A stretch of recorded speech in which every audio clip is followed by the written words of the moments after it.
This has been the description with Dela Goka, my guest, a distinguished one for that matter. And here we are rolling deeper into the conversation, and I hope you are enjoying it by far. It's the description on the 55R channel. When it comes to the landscape of the whole book business in Ghana, there are systems that actually help you as a body, an author, or somebody who is having the intent to become an author. Do we have laid down rules and procedures within this industry that guides you or provide you with all the necessary resources you will need to actualize this dream of you becoming an author? Talking about system, as in a well-drafted government principles or laid down ways of doing it. I don't know. You publish your first book whilst you're in the university. Yeah. So when you were trying to bring that book out, what role did they play, knowing that you are somebody who is actually coming out, not just becoming an author, but an entrepreneur?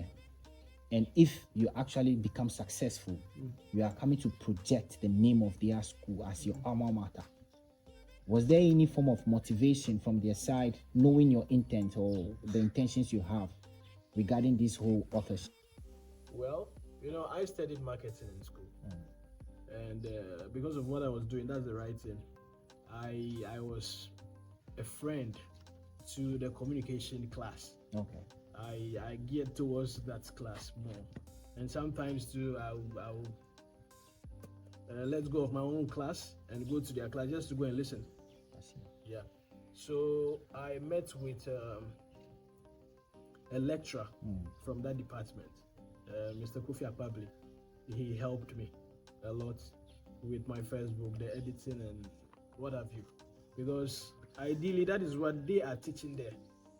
And I'm not privy to stuff like that. Yeah. I'm just, so honestly, writing for me, I would say is self-taught.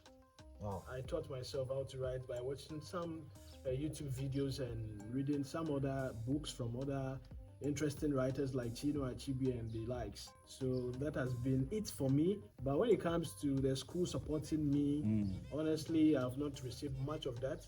Or maybe could it be that I didn't put myself out for them to see. Also, I went to a Christian school. Yeah. It's rather unfortunate. My church, or the kind of church I was attending, Your denomination wasn't in line with their kind of worship. So they didn't permit me. Like, I wanted to launch a book on campus though, but the dean of students didn't see it to be great of importance to permit me to do it there. And that is quite sad though, because I went to his office even before I got there. It was quite challenging. And when I met the man, instead of encouraging me, he was rather asking, should I say, silly questions, questions to put me off, to demoralize you. And instead of talking to the subject, he was rather asking me questions concerning my church. And honestly, I didn't write a religious book. I wasn't expecting him to ask me questions of the Christendom or stuff like that. I don't know. I just wanted to launch my book on campus. I would love them to give me a space on campus, and so I can do that. But he didn't see it to be important, so it's okay. No, okay. So long and short, your school didn't actually play any role in actually helping you to bring out your material. And from the look of things, they didn't even see reasons in actually giving you or lending you a hand to help you become who you if want I to say be. the entire school, yeah, school has contributed. No, as in extracurricular.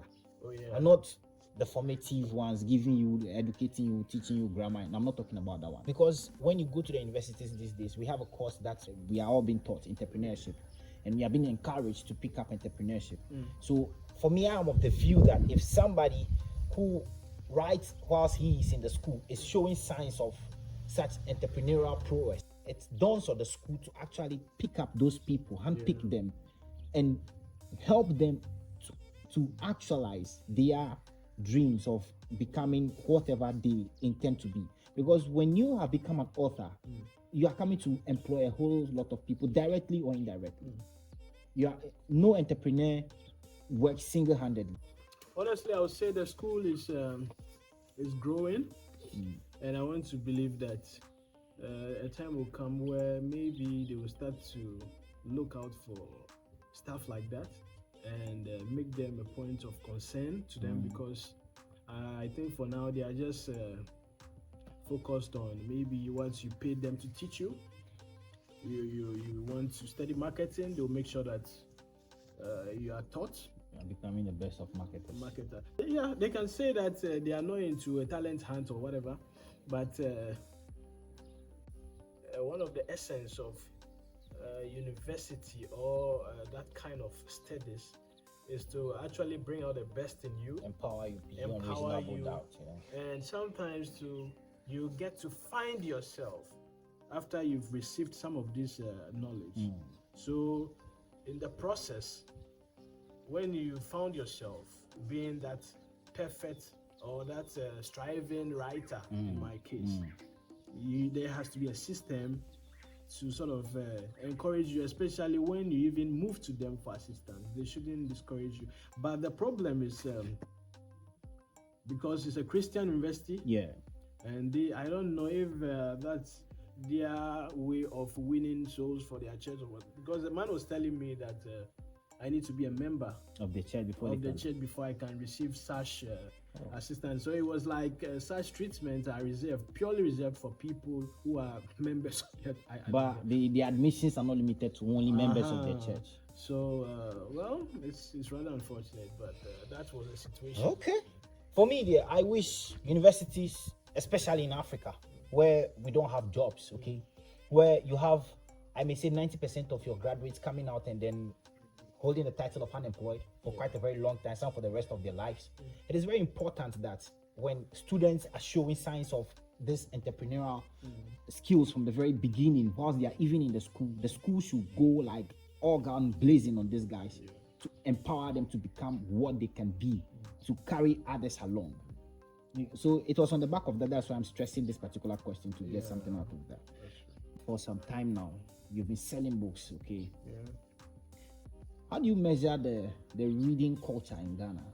Do you think we have a very strong reading culture? Are we readers in this country? I wouldn't say we are there. We are trying to be there, and I think the system itself. Let me put it that way. If personally, I don't agree to those who say that people don't like reading. Just because they don't like it. Human beings don't like reading. No, I don't think that's the case, because there is, for every individual, there is something that pulls your interest. So maybe you are into interviewing people, YouTube content and stuff like that. If there is a book on that, I know you will love to read it. For real. People who are into novels like myself, I want to believe that there will be people who love to read it. But the question is, do we have people writing these materials for people to read? And even if the people are there, the availability, how do you fish out the right 4 people who need your books? That is another. So as a writer, I think one of the tricks that is working for me is I write books that can be read by students. They are like your main target audience. That way I am solving their problem for something for myself. You get it?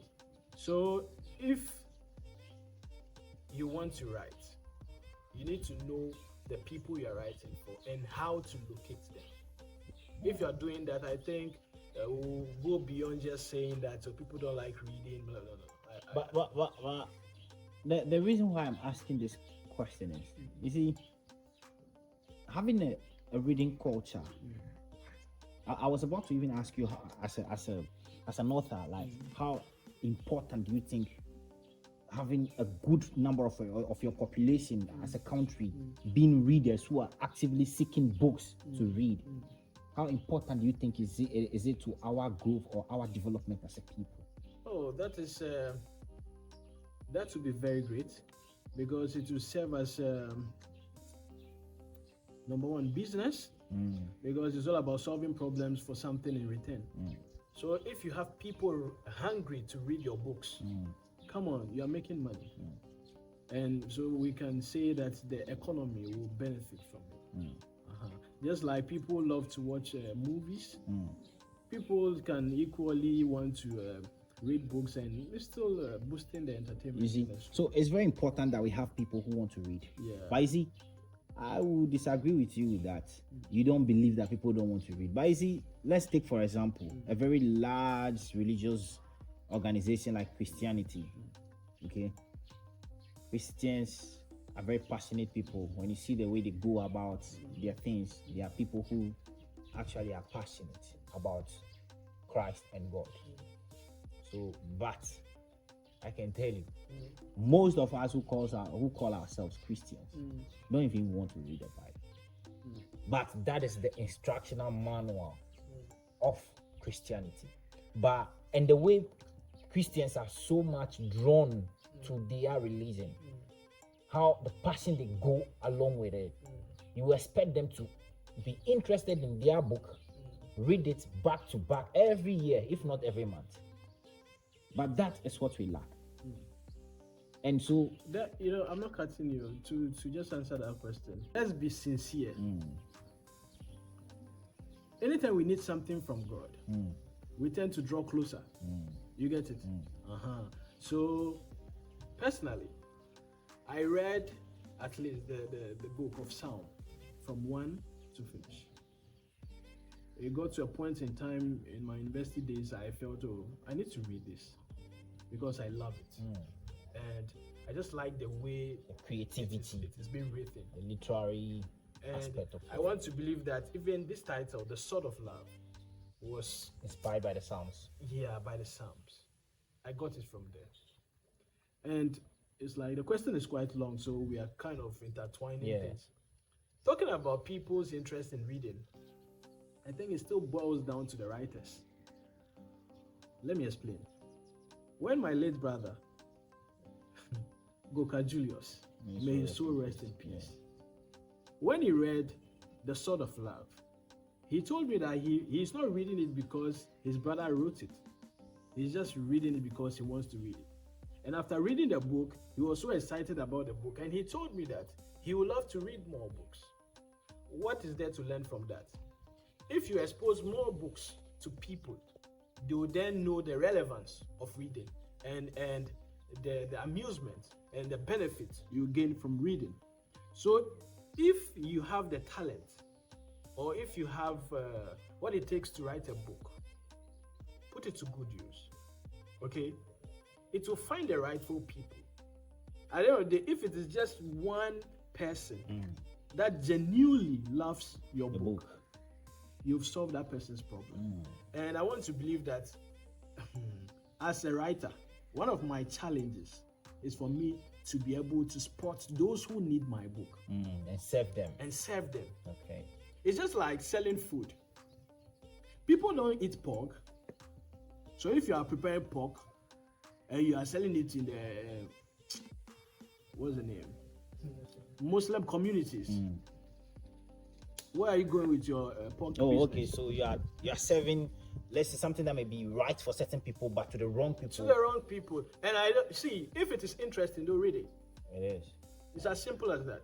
They will love to read it, and you need to give them the need. It's just like selling a product. You need to make the person know the relevance of the product. So, as in demand meeting supply kind of situation. So even before I start writing any book, I pick a topic that will solve a problem, like teenage pregnancy, child marriage. I think it boils down to the writers. Yeah. Not solely though, but I think they are. See, if you have the talent to write, just write. And make sure that you are solving a problem with your writing. I see. And the rightful people will jump on it. It's as simple as that. You never can tell. I see. It's the description on the 55R channel.